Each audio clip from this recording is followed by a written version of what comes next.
Olha, vurdu. Olha, vurdu. Ay Allah.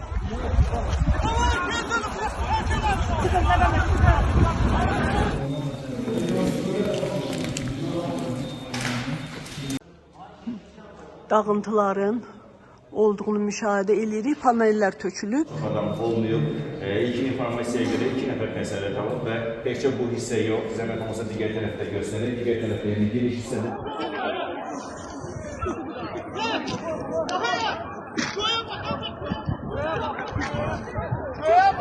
O yandan geldi, o yandan.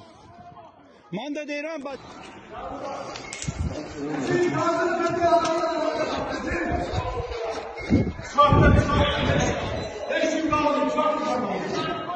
Bu da doğuşa. Harbi samurda bu da.